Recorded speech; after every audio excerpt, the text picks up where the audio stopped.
What is up, and welcome back to Zen Business. I am stoked to have you here, my lovely listeners, but also excited to have Paul Berry in the house. Hello. CEO of Habit Driven, a wonderful app that I use every day myself, and we're going to talk a lot about that today.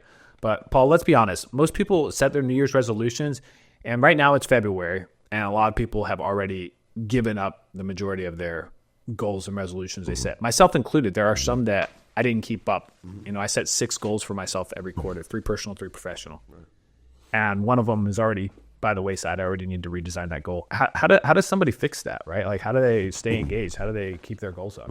They say, hope is not a strategy. So you have your goals, which are great, but unless you put them into some kind of a system and you have some sort of support mechanism, a tool or accountability system to do it every single day, then like breathing in, eventually you have to breathe out. So we hold our breath, and we can hold our breath for a period of time, but then it's gone.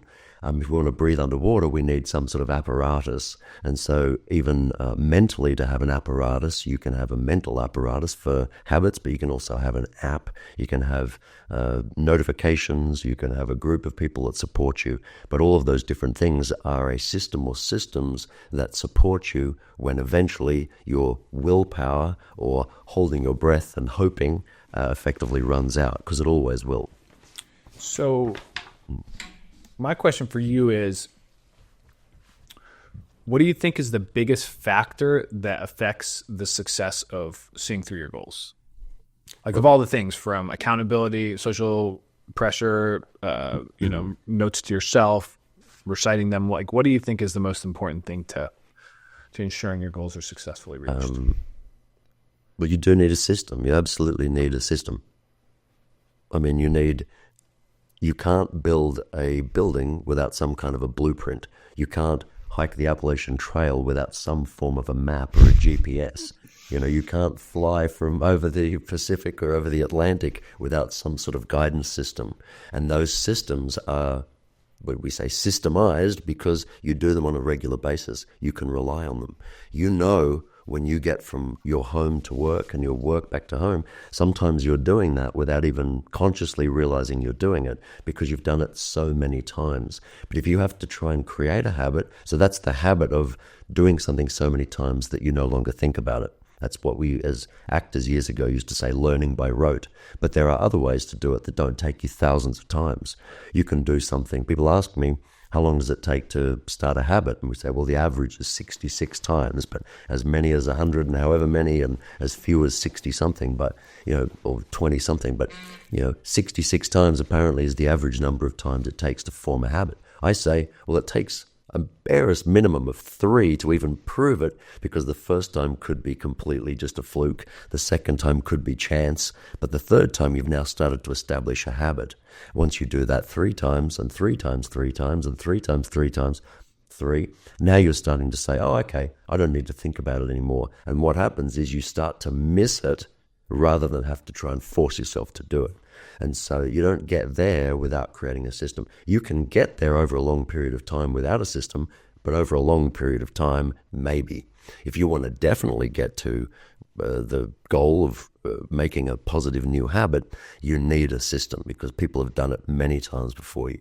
If I want to move my house from one side of the world to the other side of the world, people who do logistics every single day are going to be much better at it than me. I can do it. I'll probably give up halfway through. But a logistics person sees that as easy. They give me the plan, we do it together, and I can move in a week. Try and do it on my own, I'll still be in the same place 3 years later. Yeah, it's crazy to think about, because somebody could, in theory, say, I'm going to move my house. They could uproot it from the foundation, put it on a truck themselves, and go do that, right? People move houses. They literally do. But, like, the probability of success is just, like, let's just say a fraction of a percent trying to do it yourself. Yeah. If you hire a professional mover, the probability for success is like 80% plus, right? Yeah. So just this, and they're going to have a process and a system that they execute every time. They're going to go unplug the plumbing. They're going to turn off the water. They're going to unplug the electrical. They're going to turn off the electrical. Here's the thing. It either just works because they've done it all the time, or if it doesn't work, the professional gets excited about how to make it work. Because I've never experienced something not working before. This is really awesome. So when you go to a professional or you go to an app or you go to a system, whatever it is that you can rely on, you rely on it because it just works. And when it doesn't, if it's good, it gets excited when it goes wrong, and it helps you there as well. And that's what we're like at Habit Driven. So we really want to make sure we're not perfect. We don't know if we'll ever be perfect, but what we will be is something that works. We will be something that you can rely on. We will be something that evolves with you. We will be something that makes your life better even when you can't bear it anymore and you don't know what to do. That's the vision of the whole thing. Love it. Paul, why don't you tell me what your life looked like before Habit Driven, and then how you got into Habit Driven, and what's changed since you started being somebody who administers this for thousands of people? Well, the funny thing was I started out as an actor years ago. I did my first acting class when I was 12, and I went to drama school, went to theatre studies when I was 17, and I went to top drama school in Australia when I was 20, and then I started teaching there, and then I wrote a book, and I wrote all of these articles and so on. But what I learned over that period of time was systems. We learned Stanislavski's system, which was how you act. These are all of the different ways that you do it. So for my entire life, I was learning that to get really good at stuff, not only do you have to do it for a long period of time, you have to commit yourself to it. You have to work with the top people. You have to surround yourself with the top people. That pretty much anybody that spends most of their time just mucking around or sleeping doesn't really get anywhere. But the people who spend that time and create the systems, it really works for them. So when I wrote my book for actors, I was teaching people how to memorize vast quantities of information as a party trick. And it was about mnemonic devices and linking things together, the peg memory system or linking system, or the method of loci, or like the mind palace and stuff like that. So when I wrote my book, I wove memory into the book so that when the actors read the book, they would memorize it. Wow. And so years later, when I met Mike, my business partner, and he had this habit tracking app, and I was already building other systems. I'd been running an agency for high-ticket coaches and consultants, and I was doing, like you, I was doing lead generation and marketing and social media and so on for people, but I was always looking for a way to do it easier. As an agency owner, you're constantly looking for a way to give them the best result, but shrink down the amount of time it takes you to do it so you can give more people the best result, so you can come up with more great stuff to give them. And so when I met Mike, I was building AI solutions at that point, in particular AI chatbots. So my whole thing was conversational audience building, conversational marketing. And then I met a guy who was doing habit tracking, and I was like, conversational habit tracking conversational habit building is absolutely the next step for me. Because I talked about this as being something like when I was teaching memory, I don't want it to take 66 times on average to learn a new habit. Like, if people could learn a habit by doing it once, wouldn't you want to? Like, why would you say, but it's going to take me 66 times at least to be able to do this? So I was teaching people how to memorize things. I would tell them these 12 colors. I remember it by telling the story, right? So the green Incredible Hulk jumps into the blue ocean, splashes water all over red Deadpool, who's so shocked he spits out an orange. The orange comes out and hits the yellow brick road, which flies up and hits the purple grapevine that splats all over Darth Vader's black outfit. And he's so dirty he takes it off, and he's wearing a beautiful grey suit, and he puts on a pink tie, which he ties around the indigo door handle, pulls it open, gold falls out, and there's an elephant with massive ivory tusks. So I would tell this story, and by telling the story, called the storytelling method, people who couldn't remember it before would remember the colors. But then they could also remember the colors backwards. Because if you can tell the story forward, like in a detective interview, they say, tell me your story. The first thing they do is they say, tell me the story backwards. And if you made it up, you can't go backwards. But if it's true, you've connected it. So if you've connected it, you can go forward, you can go backwards, you can jump into the middle and go out. And so that's what I taught people with memory. So when I came into Habit Driven and I saw everything from Atomic Habits to Charles Duhigg's habit books to how to win friends and influence people, and the 7 Habits of Highly Effective People. I was looking at all of them, and I'm thinking none of those people know what I know about connecting things, about not being able to connect stuff, being able to connect it. And taught a girl who couldn't remember her own phone number for 10 years how to memorize her own phone number backwards and forwards, pi to 21 decimal places backwards and forwards, an entire list of names and numbers and random objects I just gave her. Now, I thought about all that memory stuff, and I thought, what if we could make a habit tracking app that understands that creating habits is just like that? If you could do that, theoretically, you could create a habit immediately. You don't need 66 times. We're talking about systems. You want to hear a system that can actually make you learn a habit immediately, one time, and then you never, ever forget it unless you want to. You want to hear about that? Like, that's what we're going toward. Like, that's the ancient technology of the ancient Greeks who used to memorize vast quantities of information. In Elizabethan time, the actors used to memorize the stuff. They didn't have scripts. There was one script. The stage manager wrote the script, and everybody learnt the script, and there was no script to refer back to. We have it now. They didn't have it then. So ancient Aborigines in Australia, they used to have the song lines. So they would tell the story of the land and the Dreamtime serpent swimming across the landscape past the brolgas, which are the trees, and the billabong. And so the kids would learn that song and those song lines. So they would go on what was called walkabout, where they could walk across the country or they could walk across the whole region and back again a few years later. And they never had a map. That no one told them. There was no GPS. They weren't like navigating with the stars unless the stars were a part of the song. And so what I'm trying to do is I'm trying to say the shortest path to a good life, great life, is through great habits. The shortest path to great habits is by connecting them in a way that you don't need to think about. And the greatest way to connect habits in a way you don't need to think about is habit driven. Yeah, I'll definitely link to it in the show notes so that people can try it out for themselves. Yeah, I had no idea the psychological underpinning of this app, and I'm glad you tell me, because the app itself needs to be as simple an elderly person can use it, but you don't understand the psychological underpinnings of it and how it works so well. I use it every day, and the way it works on me is guilt. I see that reminder, and I'm like, I'm disappointing myself right now. Oh, that's funny, because like I'm the opposite, and I think that what I wanted for this is that everybody has their own journey with it.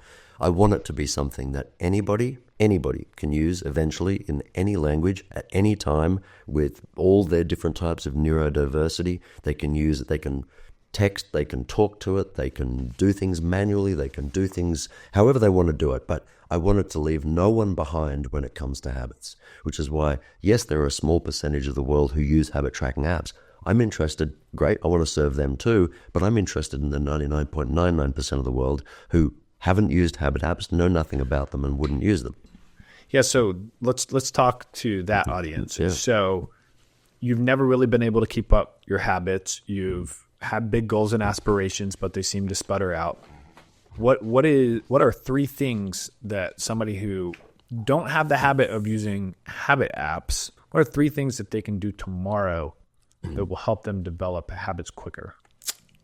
I don't know if this is in the best order, but I certainly know that the phrase "you are the average of the 5 people that you spend the most time with" is one of the most influential things in my life. So that particular comment just changed my life. You can't manage what you don't measure was probably the next one. Peter Drucker, yeah. Yeah, and if there was a third one, so first of all, I would say the people that you surround yourself with are everything. Even when things aren't going right, good people around you will make things go right. Even when things are going right, the wrong people will make everything feel like it's completely wrong. But you can't manage what you don't measure. And oftentimes, this is why we talk about systems. Part of the system is tracking stuff. Part of the system, like with something like journaling, part of the system is writing this down. So as I say, it's like making a map of where you go. So if you want to go back there, you just look at the map. And if you don't want to go back there, you look at the map as well, right? So the third thing would be some form of reflection. And that's why I talk about journaling a lot. And that's why we have snippets in the app. And that's where Chat with Habby will be really instrumental ultimately, because it's an interactive reflection. So it's important to have your own, And certainly with AI, we want to be able to let people draw pictures and do everything viscerally with their hands, with their bodies, take photos, upload things. But certainly for now, you can write your snippets in a sort of a journal fashion, but just as they occur to you, or you can write to Habby, you can have that conversation. But it means that later on when you're thinking, why do I keep getting in this situation? That's not a rhetorical question. It's an actual question, and you'll get an actual response.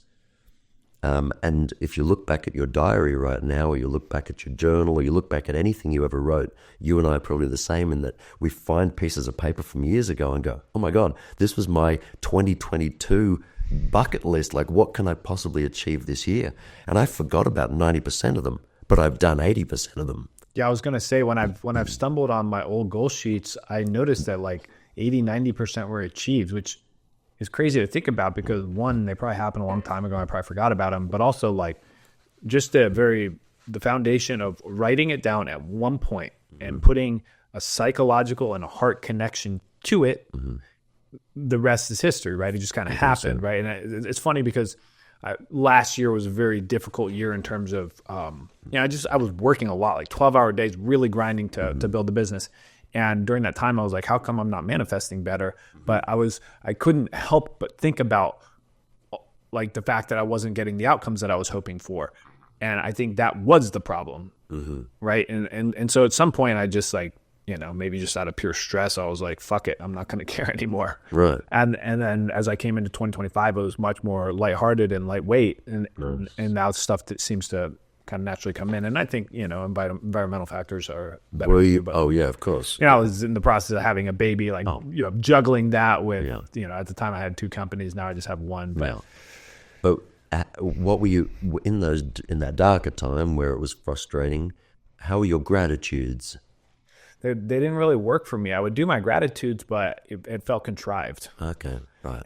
But you could, forgetting like gratitude as this aspirational thing, thinking like, I'm really grateful for this. Like, I have a good life and I have this that's good, and that you were able to at least identify. It wasn't like you were thinking, I have nothing going right. No, it was more like I wish I had achieved more in this or that category. Right. But that's something I do want to ask you about, though, because everyone's got their weird nuances. Like, I work well off of fear and doubt. Like, if I think that I am falling short, it will help me work harder. Right. And I think that's some people, that's where they're at. But, I think one of the reasons that I don't achieve more of my habits is because I take on too many habits. For example, I got a piano, but I also was picking up surfing at the time, right? And I just don't have time for both. So what do you tell somebody who's not able to achieve them because, when one comes in, the other goes out? Well, easy solution. You play the piano on your surfboard.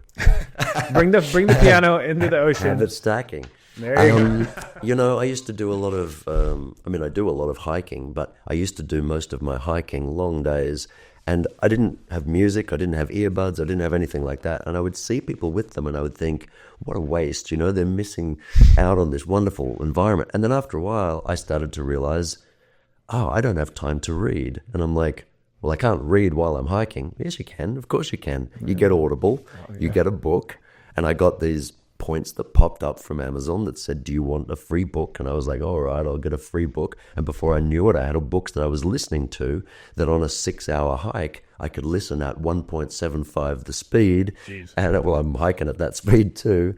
But this is the whole point about how to optimize without losing the pleasure, without losing the purpose of it in the first place. I realized I wanted to hike. Oh, do I have to give up the hiking to do the reading? No, there is a way to read without, and then I'd be like, okay, well, but I'm hiking for 3 hours, and this book is 3 hours. Well, I can read one book in 3 hours. If I do it at 1.5 times the speed, or if I do it at 2 times the speed, you're into both. And because everybody's so slow when they read books, Yes. Hi, this is the book about how to change your life. This is the book about how to change your life. I still understand, right? So I realized that I could get through 3 books in a day of hiking without reading a single one. I was still reading the books. And the good thing about that is not all books are good. Some of them just suck. So sometimes it takes a while to realize that. And if I'm trying to read the book with my eyeballs, then it can take a while for me to think, is it me? Am I tired? Are my glasses not working?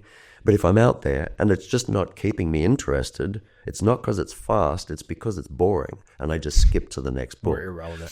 So, but you bring up a really interesting point, and that is habit stacking is the way to do multiple things at the same time, to get them done. And so James Clear in Atomic Habits popularized a very old concept called habit stacking. Charles Duhigg had done it 10 or 20 years before, but it's been around for 50, 60 more years. But the concept is of taking something that you already do and attaching it to something that you want to do so that you can do it without thinking. And it goes back to what I said about that memory thing, about linking two things that are completely different. Like, what was green? I said in my story, green. Incredible Hulk. Jumps into the Blue Ocean. And he splashes water all over The red Deadpool, who's so shocked he spits out an orange. Yep. And the orange comes out with such force it dislodges. This is the tough one because there's air between it. But the yellow brick road, the yellow brick road flies up and splats against Darth Vader's black suit. Well, a purple grapevine that then goes all over him. He takes it off. He's wearing a silver. He's wearing a grey suit. But that's what you saw. So you remember that because you saw grey. So you have to find your own image for grey. And then it's not finished. So he puts on a lovely tie. What colour is it? Pink. And he ties that around the handle, which is... And it's... Not blue, but indigo. Well, it's indigo, and it's an uncommon one. So I say the Indiegogo lounge door handle because it gives you another thing to attach to. And then you pull the door open. That's crazy. And all this gold falls out. And then there's an elephant bouncer with massive ivory tusks. So then I say to you, what are the colors backwards? Ivory, gold, indigo, gray, black. So indigo is the door handle, but why did the door come flying open? The gold spilled out. Because well, that was the other way around, but that was chronologically, but reverse chronologically. So the tie went around the door handle, which pulled it, and that's why the gold fell out. So if you give causal reason for things to happen, it's easy to connect. But all this does is prove that we've got these stupid images that there's no reason why we should remember these colors because of this story. But we do, because it is a story. And because the story is connected in chronological order, every step, it's easy to go back and retrace our steps, just like the indigenous people in Australia with the song lines. And they could go on that journey and they could just sing their way back. Yeah, so it's definitely clear to me that works. You know, we just demoed that for everybody. You gave a real proof that having this connective tissue, this story and meaning, let's say. So how can people integrate that into their habits, into their habit stacking? So the first thing you want to do is you want to work out, the first thing I would say is you want to work out what you don't want. So what do you want to get out of your life? So when we started creating the prompt for Habby, we'd say, you know, what habit do you want to make or break today? And then you would say, I want to start running or I want to lose weight. The first thing is like Simon Sinek, starting with the why. Why is that important to you? Because it's important to you to make it happen if you don't know your why, but it's also important for any system or any tool or any person or any coach to help you is your why. Because if your why is completely misguided, like, because I just want to be rich because I think it's going to make me sexy and powerful, well, that's probably not the best why. And when you get there, like Jim Carrey says, I wish everybody in the world could have all the money they dream of, and then they'll realize it won't make them happy. What is it that you want on a deeper level for starting that habit or stopping that habit? And the next question is, what are you already doing that's probably helping you? And then what are you doing you think that's getting in the way? And these are really important questions. I always ask people, a year from now, which habit would you wish you'd started today? Why is that important to you? But what do you must already be doing something that's helping. Okay, so what are you doing that's getting in the way? Or what's not happening that's getting in the way? And then the final question is, why not now? Like, if not now, when? When are you going to do it? And it's, next week. Okay. But why not now? If not now, when? And so those are the steps that I feel people need to know. And that's why I always start with the Simon Sinek, starting with the why, go always through those questions with people. And then once they know that, because there's no point habit stacking a whole bunch of things together because you think you need them. You want to be stacking because remember, we just went through and attached all of these colors, but they're just random colors. You don't need to know them, but there's probably 12 things you do need to know that we could go through and do. So those initial questions get you to a point where you are actually starting to codify the right things. Does that make sense? Yeah. So What can you sequence out those questions real quick? So you start with why. So start with a year from now, which habit, or I say which habit, but a year from now, what would you wish you'd actually started today? That's the first question. And the next question is, why is that important to you? Why do you even want it? Because if you investigate that and it's just a superficial thing and it's not even going to be good for you, it's probably not even worth pursuing. Then what are you already doing that's working? Because people tend to throw the baby out with the bathwater. So people tend to think, because I'm not going to the gym every day, I'm a failure. And I say, don't worry about not going to the gym every day. You're not going to the gym at all. So what are you doing right now? Well, I walk on my treadmill once a week and I try and drink as much water as I can. Fantastic. Let's start with what you're already doing. Now, what's getting in your way? What are you not doing? Or what are you doing that's getting in the way? What is your environment like? Because I talk about you are the average of the 5 people that you spend the most time with. Who's that? Who's the person that said that again? Jim Rohn. So I talk about that Jim Rohn quote where you are the average of the 5 people you spend the most time with. But really, the people around you are just a part of your environment. And so that environment is so critically important. So that part of the question is what's helping you? And then the next part is what's hindering you? And then the final thing is, why don't you do it right now? If not now, when? Well, I want to write these down because I've got this thing called the Zen OS handbook. One of my coaches gave it to me back in the day, and it's got the 3 business goals and 3 personal goals, and then it's got my identity, how I see myself as who I want to be, and then it's got my mentors and some other stuff, and a vision board. Really, really great handbook, and I keep it, on hand. It's right on the right side of my desk. But what I've never done, and under the goals section, we do how or why and how, but I've never looked at the roadblocks and what I'm doing today. And those ones are important because I think about like my piano habit, and it's like most of the time, so I finish work at 6 every day. I start at 8, finish at 6. I typically try to practice piano for 15 minutes at 6 p.m. But that's also when our babysitter goes home and when the baby needs attention. Really? So if I were to start at 5:45, if I were to set a reminder for 5:45 every day, I could go and spend the last 15 minutes of my day practicing piano. And then if the baby doesn't need help, presumably could get 30 minutes, right? And it just kind of made me look at everything differently because it's like I've never actually stopped and reflected on why that habit is not happening. What's getting in the way of it today?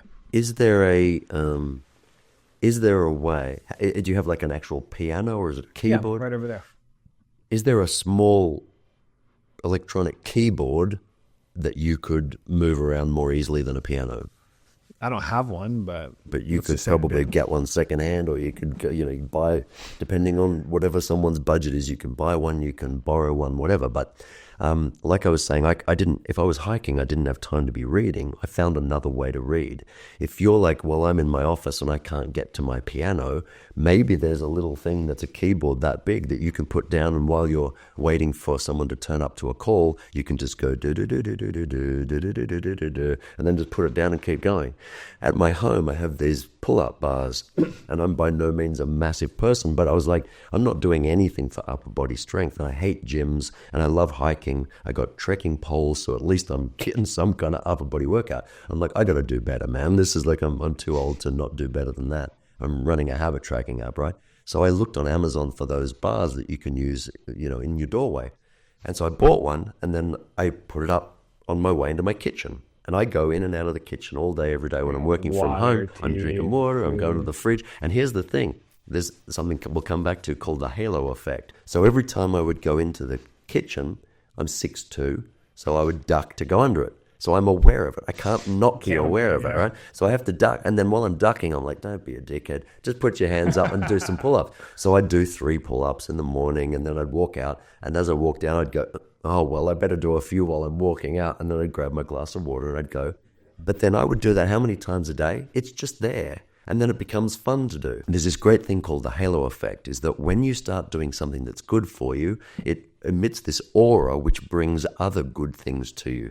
So not only when I walked into the kitchen, now I would do this, but because I was doing this, I forgot to stand in front of the fridge and snack. I wasn't hungry. I was walking into the fridge.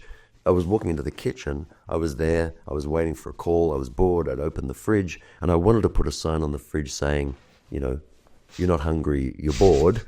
But I don't even look in the fridge now because I have this thing to do. Because you're busy doing So it solved the problem. It basically habit stacked. I took something that I did without thinking. I attached something I wanted to do now without thinking. And the halo effect said I got a third benefit from it without even thinking.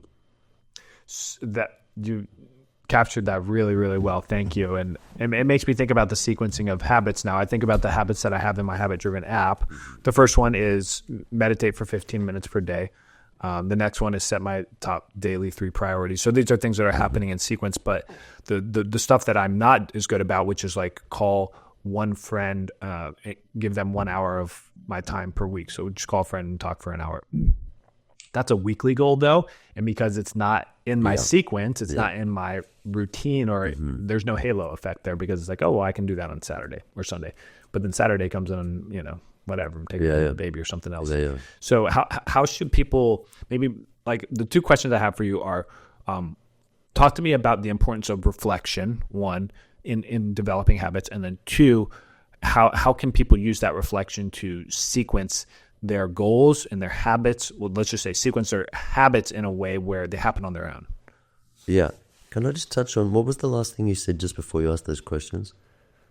Oh, an hour. So that prompted something in me, which was there was a study once, and it separated people into 2 groups. And one of the groups, they had to do their habits at a specific time of the day, every single day. And the other group just had to get it done. Guess which one you think was most likely to stick to their habits? Yeah, the ones who had a time set aside for it. No, in fact, the opposite. I'm surprised that you say that, because really? Maybe I probably had the same reaction. Because for me, if I have a reminder every Saturday at 11 to FaceTime so-and-so, I will do it. Yeah. But if I have a weekly goal of FaceTiming somebody, I just won't do it. You may be the outlier, but the study showed that if you just say, I'm going to get it done today, you are more likely to stick with it. Whereas if you say, I'm going to do it at this time. I could see that. Right. Because if you say, I'm going to do it at this particular time, and then you start looking and you're never getting it done, you start getting really upset with yourself. So we think, well, okay, we'll just move it. We'll find another way to do it. But most people don't. Most people will get upset with themselves and they'll just stop. So that's what I wanted to cover there. Now, you said reflection. So I'm not someone who has ever journaled, but probably because I've always been a writer. I've been a screenwriter. I've written a book. I'm writing my 2nd book right now. Nice. But I've always been a writer. So journaling for me feels like I'm doing it through my work, and my work is very, even if it's fantastical, it always feels very autobiographical. And so when I go back and I look at the stuff I've written, I get the same benefits of having written a journal. I feel, because I know exactly where I was at that time of my life. I was going out with this girl and we had this particular problem, and I wrote this poetry. And then years later, I started writing songs and I produced this song, and that was another part of my life. And I was writing films. That was a very dark film back then. So for me as a writer, I feel like I've been journaling. But for anyone that has never journaled, it is something that you just absolutely got to try. It's not like, oh, scrapbooking, like something that your grandmother used to do, even though that could be a lot of fun. But journaling is something that I say it's like a roadmap that you're creating as you go. We talk about leaving a trail of breadcrumbs so you can find your way back. But of course, in the fable, they all got eaten and the person couldn't find their way back. But if you're, actually, put it this way, my brother did this really well with my niece and my nephew when they were really little. And you can try this with your kid when they're growing up. But you know how even as adults, we go and we park in a parking lot and we go into a shopping center, into the mall, and then we come out and we're like, where did we park? What level were we on? What was it? And they've got these colors like 5B green, with a dragon on it, to try and get you to remember, and you don't even look, right? So my brother used to do this. They would park the car and they would walk 5 meters, and then he would go, all right, kids, turn around. You remember this? And they would look, because when you're coming back, you're not seeing it the same way. Mm-hmm. You're seeing it this way. So when they come back this way, later on, they're going to go, well, that's the car right next to the blue dragon with 5B on it. But we came this way. We didn't notice it. So you can't, what I used to teach people about memory is you're never going to be able to recall something you didn't notice in the first place. So you're absolutely never going to say, oh, I remember that thing that I didn't take note of ever. So if I've never seen before. That's right, I never saw it. But that was it, right? No. Like a lineup of people that you've never Crazy to seen. think about, Yeah. The one time I got lost in the Century City Mall for 2 hours. Oh my God. And it was so deflating. My wife and I had just started dating, and we went to the movies, and it was such a buzzkill. I felt like all cool, got my convertible and stuff. Where Couldn't is it? find the goddamn car, and it was parked way back off in this random corner. I don't. Oh no. Oh no. Yeah, and I had never seen it before. I had never seen it from the vantage point of walking back to it. No, exactly. This is exactly what journaling is. You're creating this path, and as you're experiencing it, you're documenting it from a number of different directions, so that if you ever want to come back, you can find your way back. And if you ever want to avoid it, you can go, oh, no, not that way. And I used to tell the story a lot when I was teaching memory about driving to my sister's place. It was about 40 minutes south of Sydney.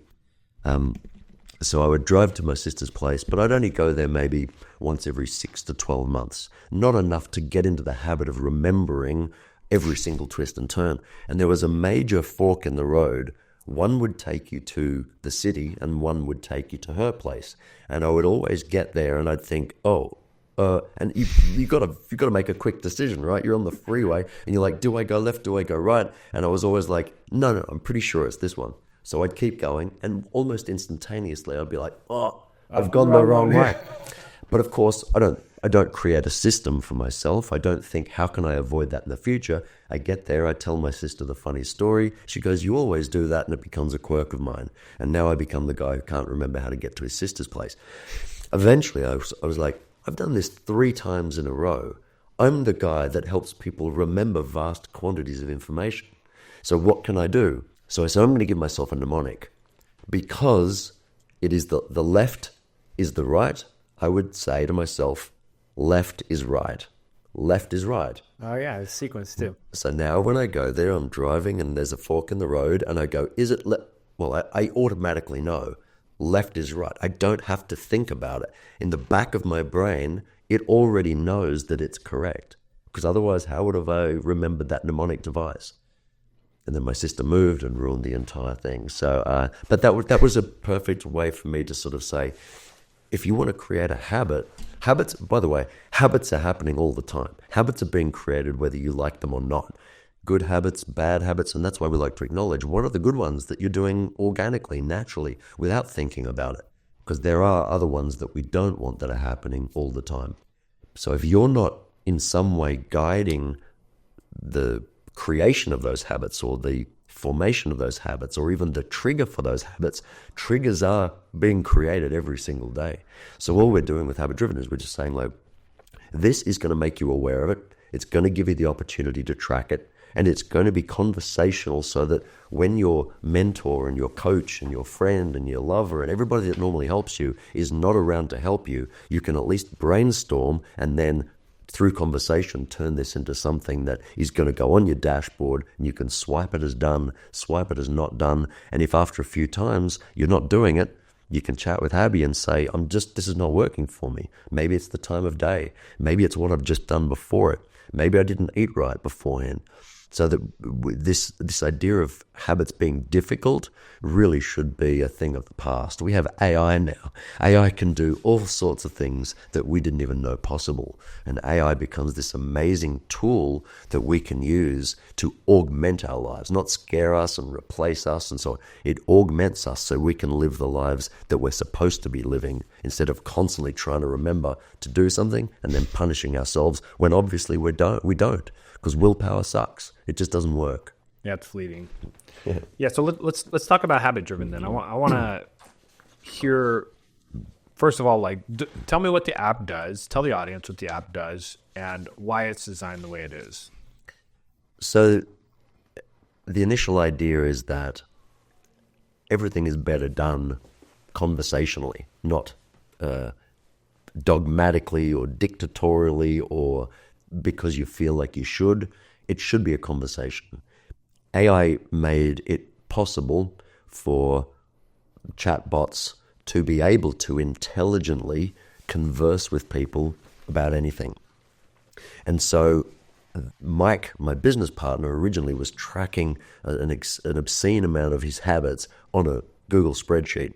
And when ChatGPT started, he uploaded the spreadsheet to ChatGPT and said, what does this tell you about me? And it gave this eloquent readout of his personality and what he was doing wrong and what he could be doing better and his psychology and all sorts of things. And that was like literally when ChatGPT had just come out. Since then, generations of large language models has just improved exponentially.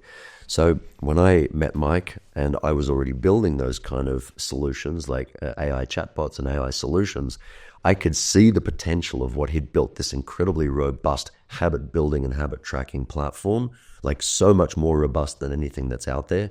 And I had my conversational stuff, but I was like, I've done conversational relationship building, conversational marketing. The next logical step was conversational habit building, because habits are the foundation of literally everything. Every top person out there in the world at anything either tells you how important habits are or doesn't even realize that their habits are just locked in.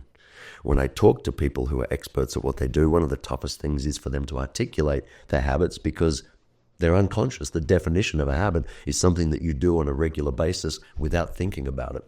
So really successful people have either chosen to do those or they just do them and they're not even aware of them. But the commonality is that anybody that's having a successful, happy, fulfilled life actually has these habits.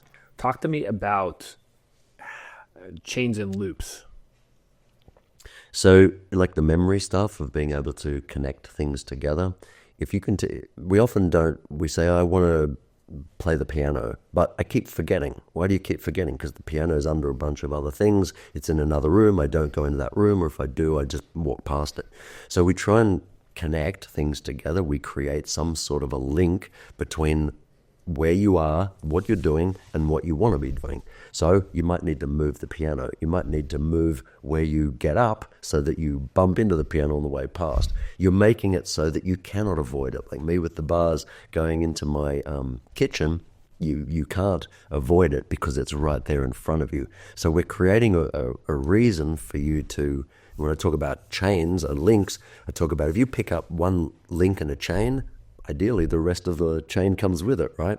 But if you just put a whole bunch of links down and you pick up one, the rest of it doesn't come. So we have to attach them together, and that's what habit stacking is. And so that's why I like thinking about linking things together. It's organic, but you can think of it like linking like a chain.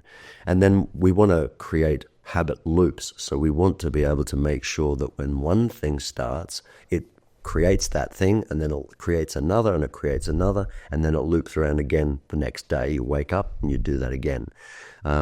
So that it's not something that you get up and you do one day, like willpower tells me I'm going to start running.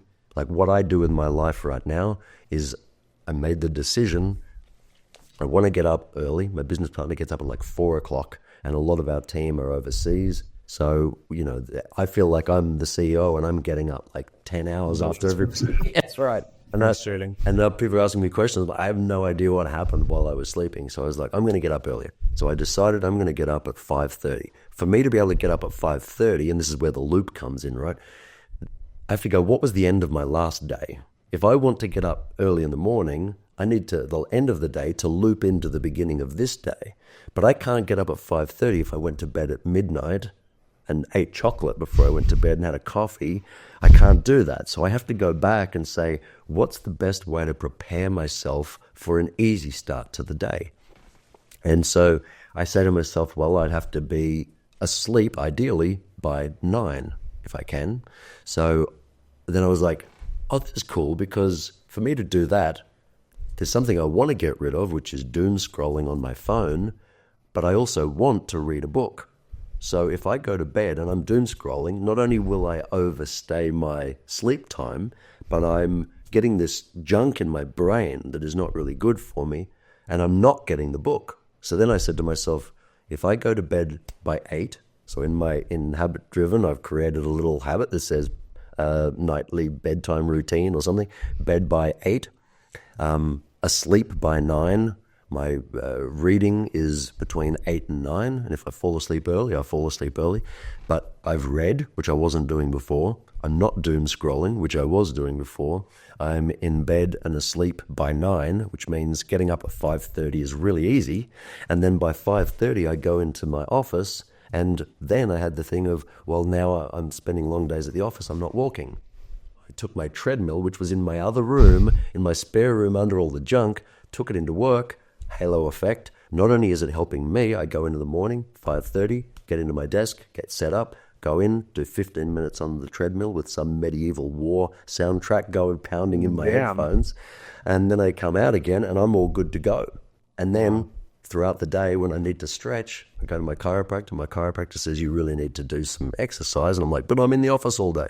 So I was like, I can solve this problem myself. So now I took my Swiss ball, put it in the room, I stretch, I walk, I stretch, read a little bit of my 12 laws of the universe, go back to my desk, and the halo effect is everybody else in the office now can get some steps in during the day. They weren't doing that before.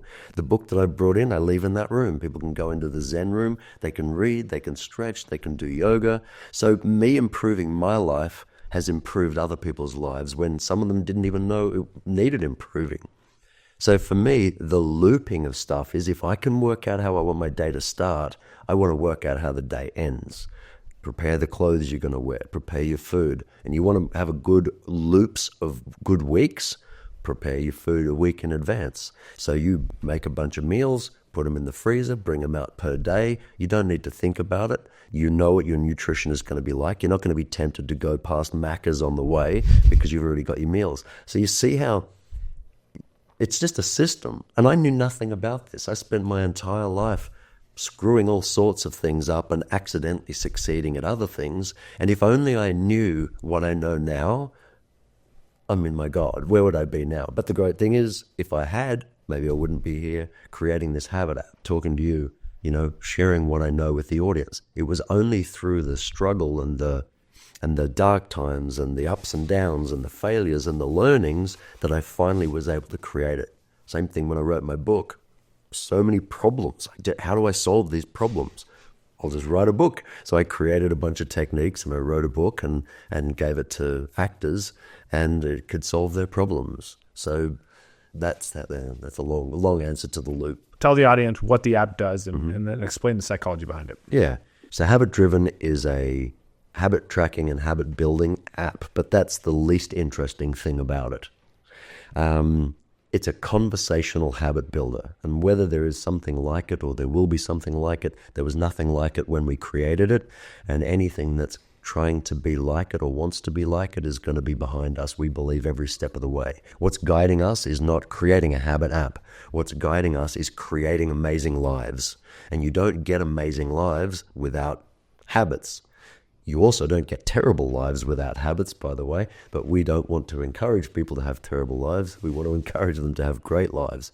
So you've got this app that is a conversational habit builder, meaning the conversational habit building is AI that can take your why, take what you're already doing, take what you're not doing, take your schedule, take everything that you're struggling with, and turn it into basically a to-do list for the day, a regular to-do list that you look at and you go, didn't do that. Oh, did that. Swipe right, swipe left.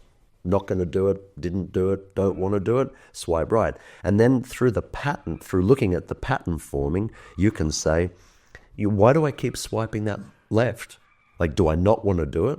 Am I never going to do it? Is it the wrong time of day? But that used to be the old conversation. Now you can talk with Habby and you can say, why am I not doing that? And Habby will say, I don't know, what time of day are you doing? Well, Habby already knows what time of day. But through that conversation, you're basically talking to yourself with the assistance of an AI. But it really is a conversation with yourself where you're deciding what you want to do, working out if your why is reason enough to keep you going.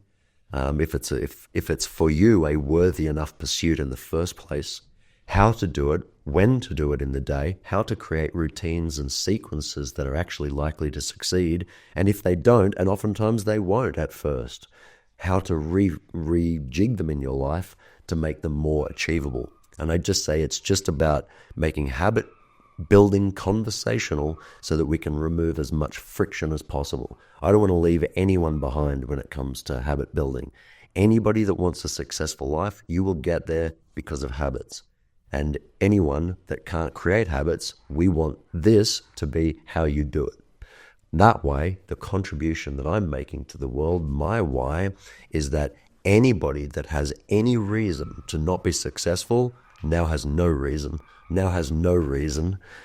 because they can go to an app, do it in the easiest and most frictionless way, create the good habits, and good habits will create a better life for you. And then with the community around you to be able to say, hey, look at what I'm doing. Like, it's great hearing you talk about your habits and what you want to do. And I would love to hear more about those, because you start thinking, oh yeah, that's a good idea. Like, without my business partner, Mike, consistently waking up at 4 a.m., there's no way I'd be waking up at 5:30. Now, I used to force myself to wake up at 5:30 to get to a trailhead because I wanted to be able to park, and I wanted to beat the heat. So I wanted to do that, but it was hard. But now when I think about hitting a trailhead by 6, I'm like, well, actually, I know how to get there by 2.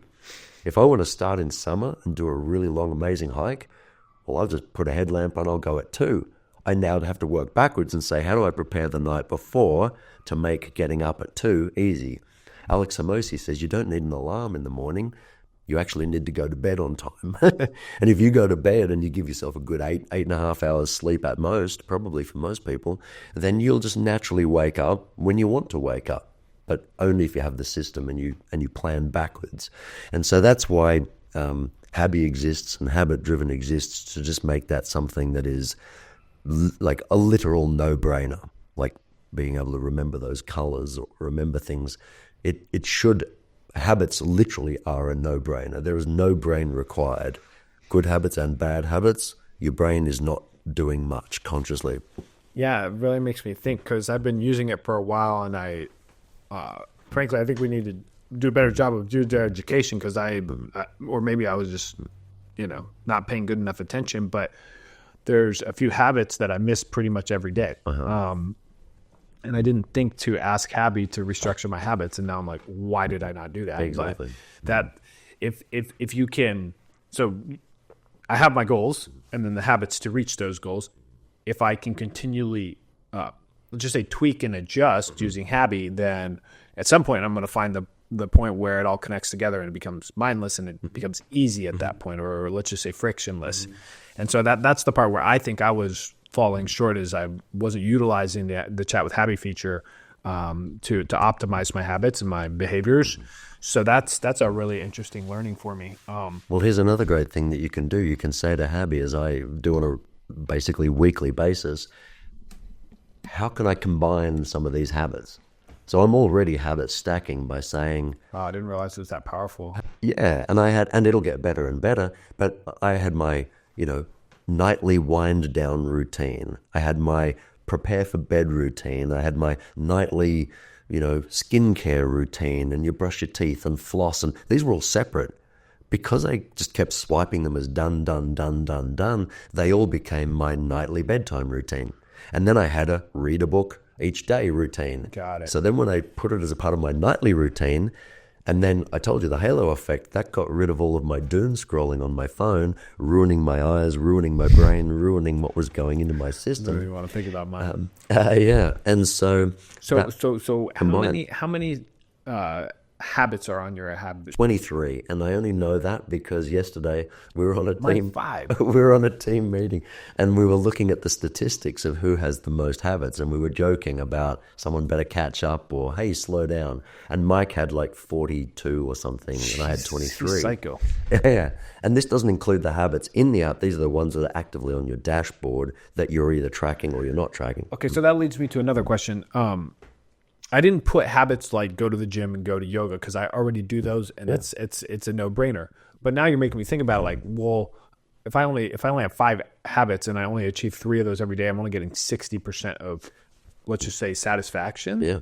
So if I were to put all of my habits in there, I would get I love seeing the little green light when I when you get the buzz and the ping, you can turn it on. Yeah, it's crazy how much my psychology feeds on that. But it makes me think that I should put all of my habits in there, because I'm really good about my other habits. I always go to the gym. I always wake up at 6. I always walk my dog. I always do the stuff that sets me up for success each day. Well, let me tell you why you should. Let me tell you why you 100% should. So there's a reason why you 100% should put, even if your habits are unconscious, make them conscious and put them in the app at first. Because you say, well, why would I do it? Why would I put it there to swipe off? I already do it. First of all, you get the reward.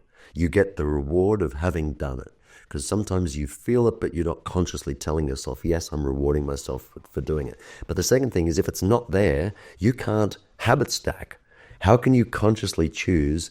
I go to the gym, like I said about my nightly routine and reading a book. When I attached reading a book to the nightly routine, but if I didn't have one of those on there, I couldn't have attached the two, because I wasn't thinking about them, because the other one was back there in the back of my mind.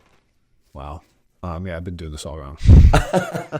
So I want to talk a little bit about like role models and what kind of position they can play in the success of our pursuits and also our habits. Because, for example, for a long time, I first got into morning routines through a coach and developed my morning routine. I got very passionate about it. I actually wrote an ebook on it, and I went pretty deep down that road, right? So that's worked for me, right? Like the accountability of somebody I look up to. Like, what would so-and-so do? What would Hormozy do? Or what would my coach do, et cetera? So how does habit-driven work with, let's just say, coaches and role models and their students? Yep. So we are actually very close to launching something which we call our channel partners. So we have a number of channel partners, one of which is Jack Canfield, who is co-author of the Chicken Soup for the Soul, a series that sold over 500,000 books. We have someone who's a 6-time US memory champion, not me, a memory champion. We have ultra runners and all sorts of different people. So we are going very soon toward a place where people will come to Habit Driven, in fact, via their coaches. So the coaches or the teachers or the thought leaders or the influencers who are constantly putting out content saying, I hope this changes your life. And then they don't even know if you consume it. And if you consume it, they don't know if it really changes your life. We're going to change all of that. So for us, first of all, right now, any coach, any thought leader out there can say, hey, you would do better to track your habits. Here's a great habit tracker that you can use for it. It'll make it much easier. But pretty soon, people will be able to share and deliver their content by saying, let's imagine you could have this wonderful lead magnet. So Jonathan can have this amazing lead magnet that says, if you want to even vaguely have the kind of life that I have, I'm not saying I'm perfect, but you are following me for a particular reason. If you want the kind of life that I have, there are things that I'm doing.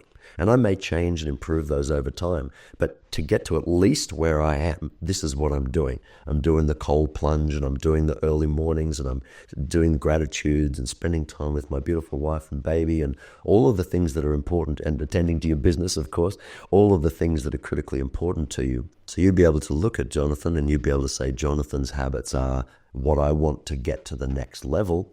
And you'd be able to say, wouldn't it be amazing if I could just download his habits into my life? Well, you can. You literally can, because you'll be able to click a button, go to a page, click a button, download his habits, and then you've got his habits. You can tweak them, change them, add to them, delete them, and maybe learn some secrets. And you're not starting from scratch. That's the toughest thing. That's why mentors are so great. That's why coaches are so great. That's why reading books and learning is so great, because you can start from scratch. But my dad used to say, stupid people learn from their mistakes. Smart people learn from other people's mistakes.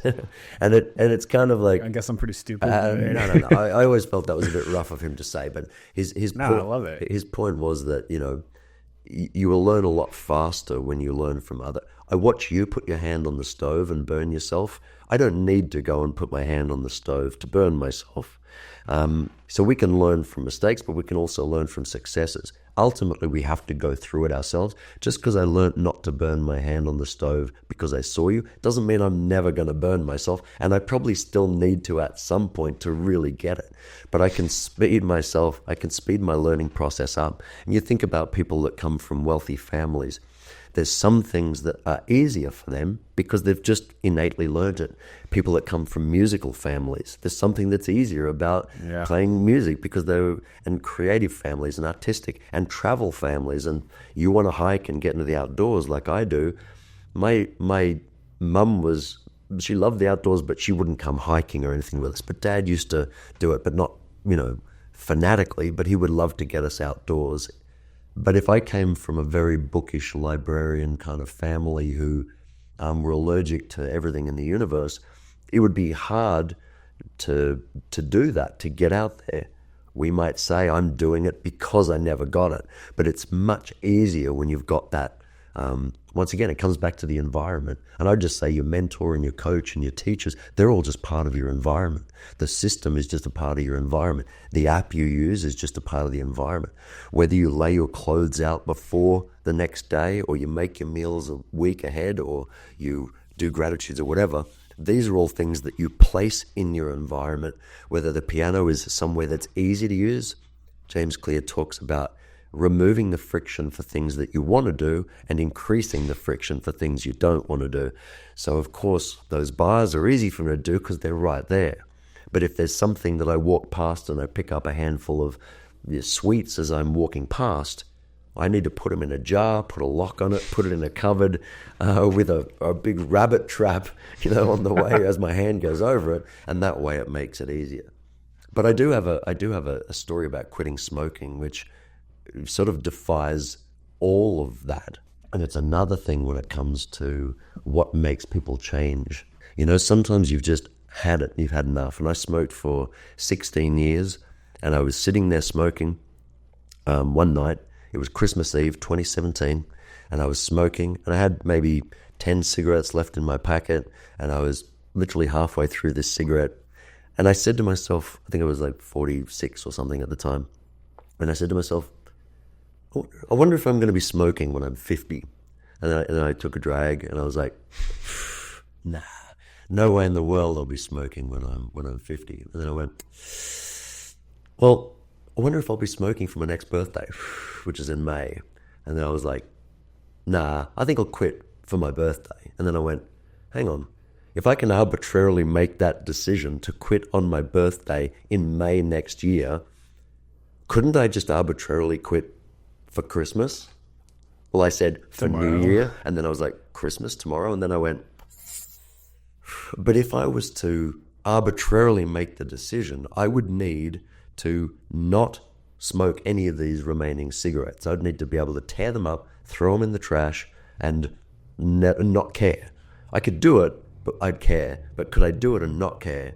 And then I went, I would have to do that in the middle of this cigarette. And then I went, I would have to literally not take the next cigarette drag.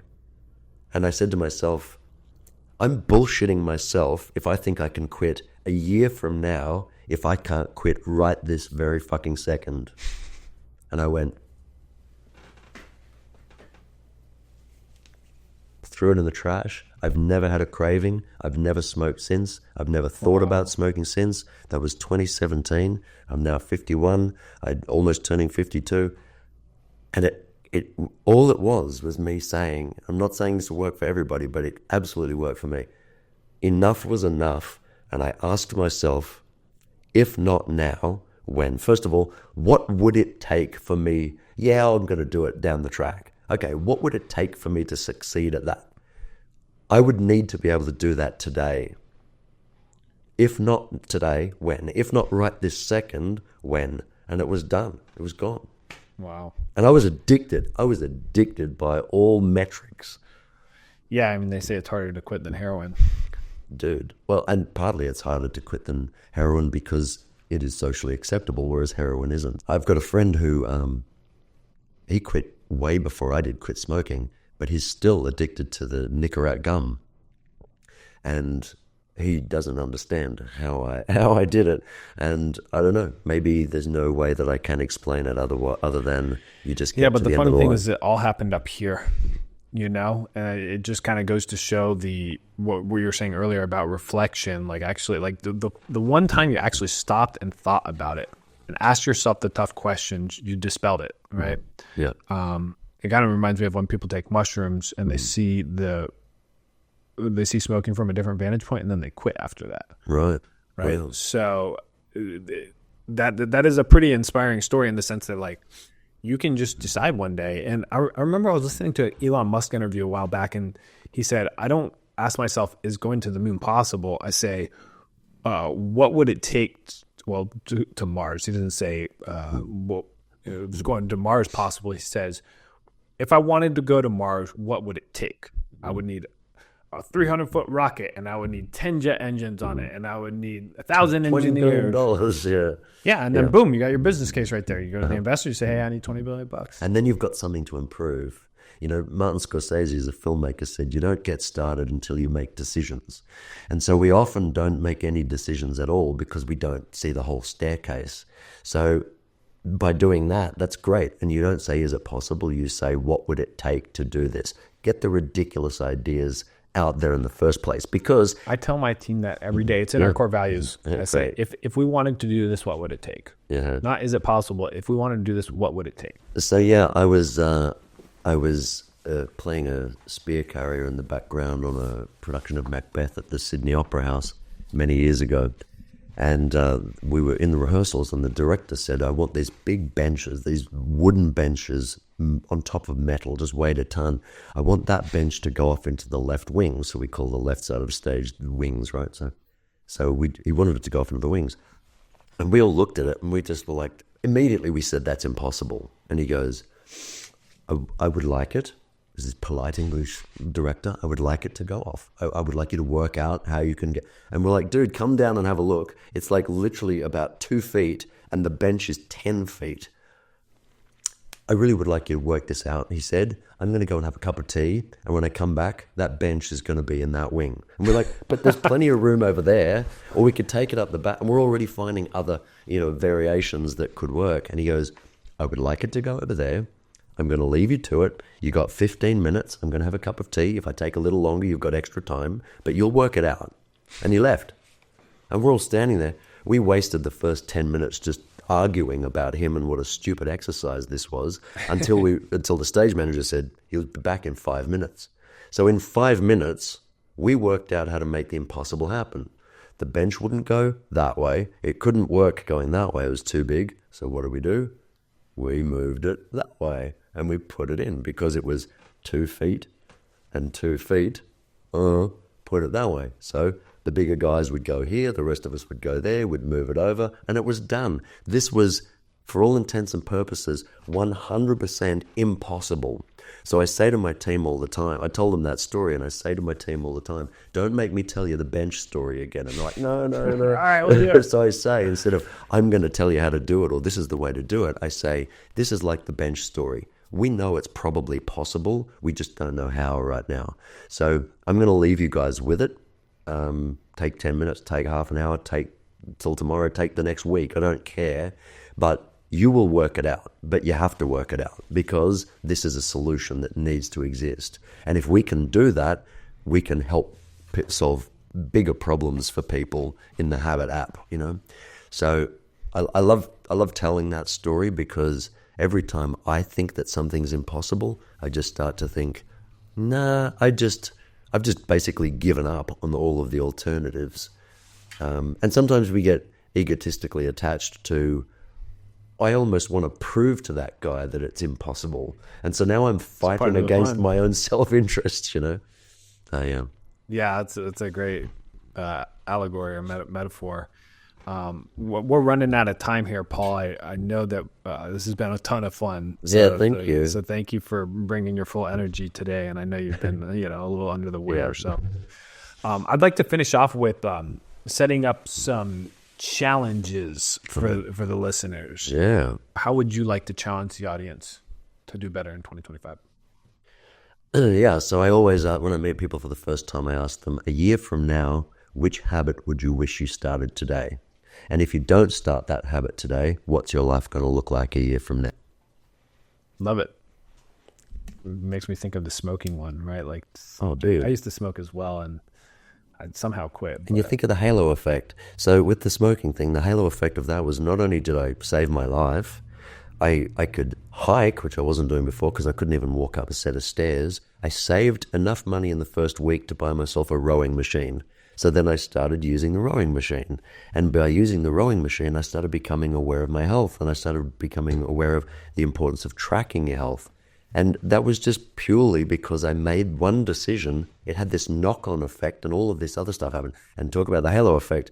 You know, you stink when you smoke, and that's just an obvious example. But there are other habits we have that have negative impacts to the people around us. When you start to change the habits for good, other people want to be around you, not just because you don't stink as a non-smoker. I had one of my dearest friends that would go, when she would hug me, she'd go, "Oh, that's Paulie smell." And then when I quit smoking, she'd go, "Oh my God, you're back." Wow. So the Paulie smell was a smoker. But when she got the real me, she was like, "I'd forgotten that was there."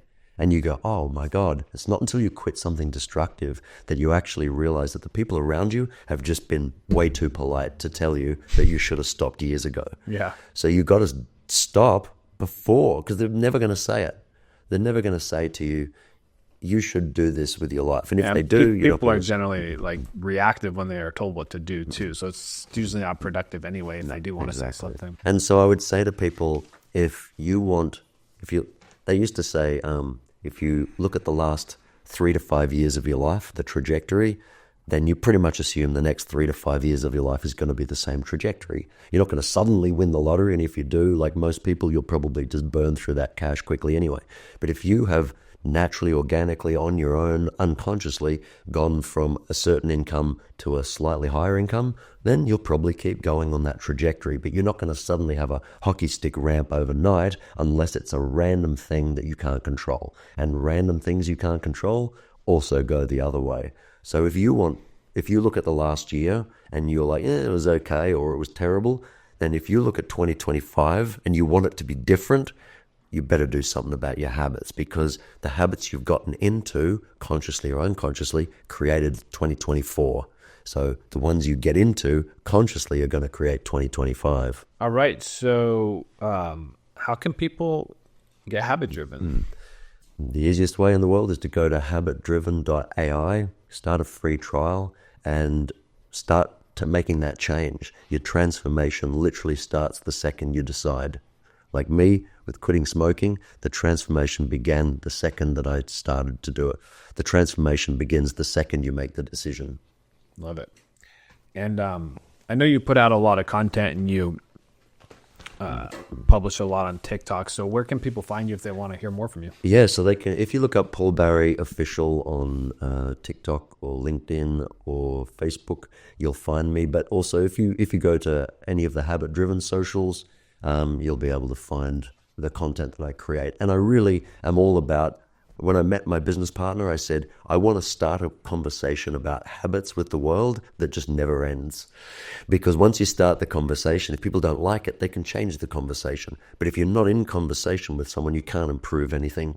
So I wanted to start a conversation with the world about habits that doesn't end. So on social media, in the app, in our community, on Discord, people can start the conversation with us, which I try to do, where even when I'm walking down the street and I go up to people and say, "A year from now, which habit would you wish you'd started today?" It creates really interesting triggers in people for change. And that's all we're about, being a catalyst for the change, and then giving support for that ongoing change, and then being there to celebrate with people once they have changed. And that's really what it's all about. You want a better life ever, you have to do it through positive habits. Love it. Well, thank you so much for coming on the show, Paul. Thank you for inviting me. It's been a blast. Yeah. You are a super mind, and I'm excited for the audience to gobble this up. So yeah, me too. And it really is. It is about making this as frictionless and as unthinking as possible. But while you're thinking about it, if you can make it fun, like we make it fun because we love the process of working out the puzzle. I think people often shy away from stuff because they don't like the struggle. But I always use the quote, you can see it on TikTok. Arnold Schwarzenegger said, "You've got to learn to love the beatings." And if you learn to love the beatings, some people in that sentence hear beatings and some people hear love. But if you actually go to the gym and you love that you sweat and you're working out and if there's a little bit of pain there and you love that, then you'll keep going. But if everything is just friction for you, you won't. So as Arnie would say, you've got to learn to love the beatings. And then that's what we try and encourage.